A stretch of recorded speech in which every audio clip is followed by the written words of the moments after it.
Nous sommes de retour sur le plateau de TV Finance. Merci beaucoup de votre fidélité. Merci beaucoup si vous nous rejoignez à l'instant. Juste avant de retrouver le professeur Gabriel Jiménez-Ross, on va faire un détour par la Bourse de Paris. La Bourse de Paris qui à l'ouverture s'adjuge 0,76% à 7356 points. Les plus hauts historiques à 7385 sont désormais à portée de main. Journée aujourd'hui dont les catalyseurs principaux seront ce matin les publications d'entreprises, puisque le CAC 40 fait face à une salve de publications d'entreprises. Et cet après-midi, c'est le chômage, les inscriptions hebdomadaires au chômage aux États-Unis qu'il faudra surveiller de près. Dans cet environnement, eh bien, plus 0,76% pour le CAC à 7356 points. Voilà. Pour commenter l'actualité macroéconomique, eh bien, nous avons le plaisir de se voir aujourd'hui sur le plateau TV Finance, Gabriel Jiménez-Ross. Bonjour. Bonjour Gabriel. Merci beaucoup Gabriel d'avoir accepté notre invitation. Vous êtes docteur en économie et professeur associé à Neoma Business School, spécialiste des théories de malinvestissement, de la zombification économique et des routines entrepreneuriales.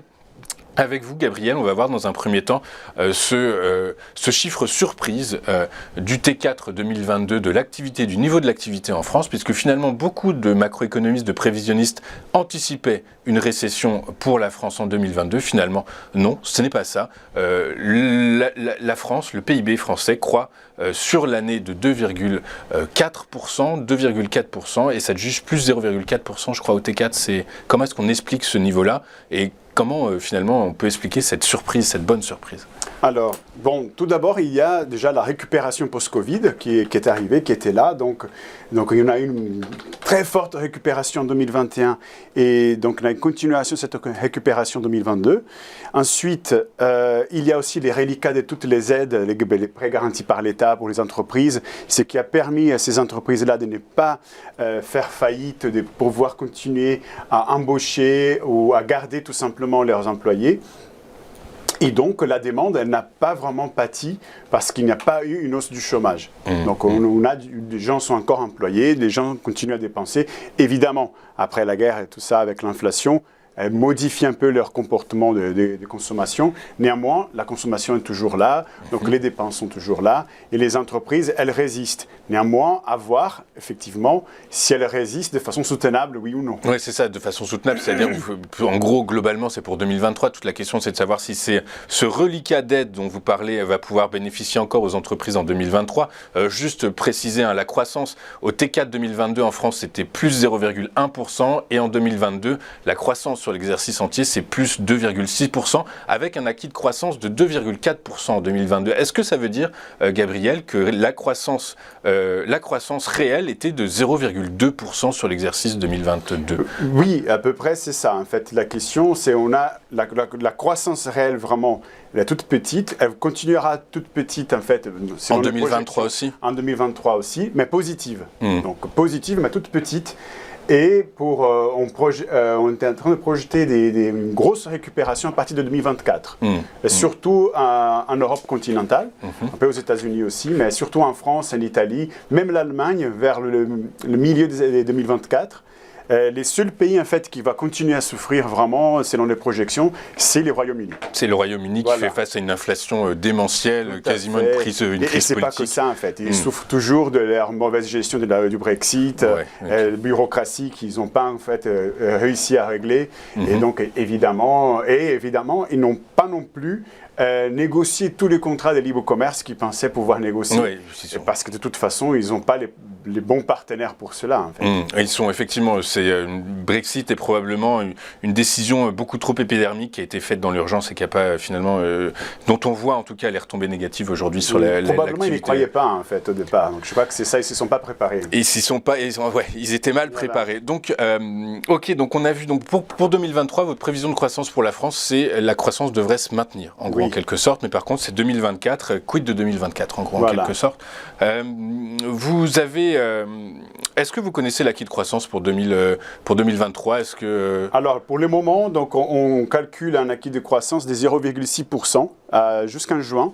Donc, si on dit qu'au second semestre 2023, oui. Et ce sera à tonne, donc l'acquis, c'est 0,6%. Okay, donc positif. Donc positif, et si c'est à 0 pendant le S2 2023, on peut donc la France devrait faire face à une activité en hausse en 2023, légère mais quand même en hausse. Exactement. Dans les meilleurs des cas, à peu près, on calcule 1% de croissance en 2023. Pas trop. Donc la Banque de France est un peu plus pessimiste. Elle table surtout vers 0,7 et 0,8, je crois. Le gouvernement, évidemment, il est plus à 10%. 10%. Il calcule au moins 1%, mais non, je crois qu'on est plutôt autour des 0,8. 0,8, 1%, entre 0,8 et 1% de croissance d'activité du PIB français en 2023. Du coup, inévitablement, tout le monde le sait, le PIB, c'est la somme des valeurs ajoutées. Les valeurs ajoutées, c'est le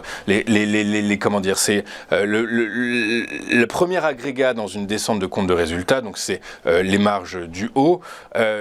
Est-ce qu'on peut supposer, Gabriel, que toutes ces aides qui vont affluer post-Covid, on pense notamment au PGE, vont encore, du coup, bénéficier aux trésoreries d'entreprises en 2023? Alors, ça dépend des secteurs, ça dépend de chaque entreprise. Il y a des entreprises, par exemple, pourquoi il y a une activité aussi, une hausse de l'investissement? Parce que beaucoup d'entreprises, avec les chocs énergétiques, donc elles ont décidé, OK, on profite, parce que de toute façon, on est un peu obligé à le faire, par la réglementation qui va se mettre en place en Europe. On va profiter et on va faire des investissements dans comment on utilise l'énergie. Donc, ils ont acheté des batteries, ils ont amélioré en fait l'usage de l'énergie, etc. Beaucoup d'entreprises aussi, ils ont profité du contexte pour négocier avec leurs salariés. Allez, on va travailler plus tôt le soir, ou les week-ends, quand l'énergie est moins chère. Donc, ils se sont adaptés et ils ont fait d'investissements de capital pour améliorer leur consommation énergétique. Donc, c'est ça ce qui aide beaucoup dans les chiffres. La question, est-ce que ces entreprises-là qui ont fait ça, est-ce que ces entreprises qui ont eu des aides, etc., est-ce que ce sont des entreprises vraiment productives?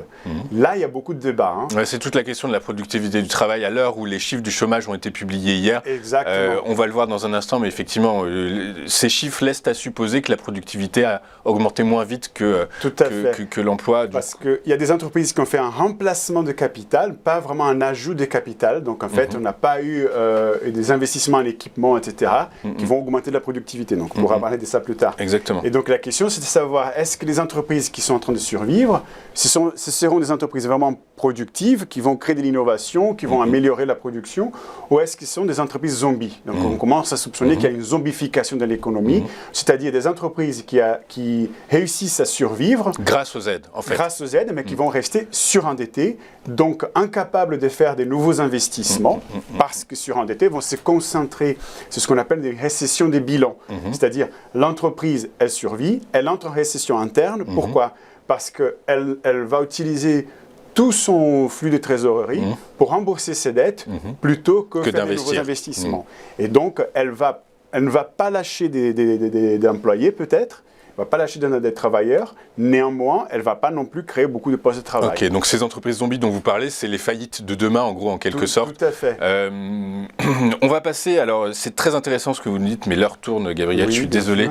Il faudra revenir pour nous parler de cette zombification de l'économie, des entreprises, parce que c'est un sujet qui touche tous les secteurs et tous les pays. On parlait beaucoup des zombifications aux États-Unis, mais on se rend compte que finalement, avec les PGE, ça touche aussi les entreprises françaises. Je le disais hier, les chiffres du chômage en France ont été publiés, ils sont bons, 7,2% de taux de chômage contre 7,3% précédemment, ça baisse.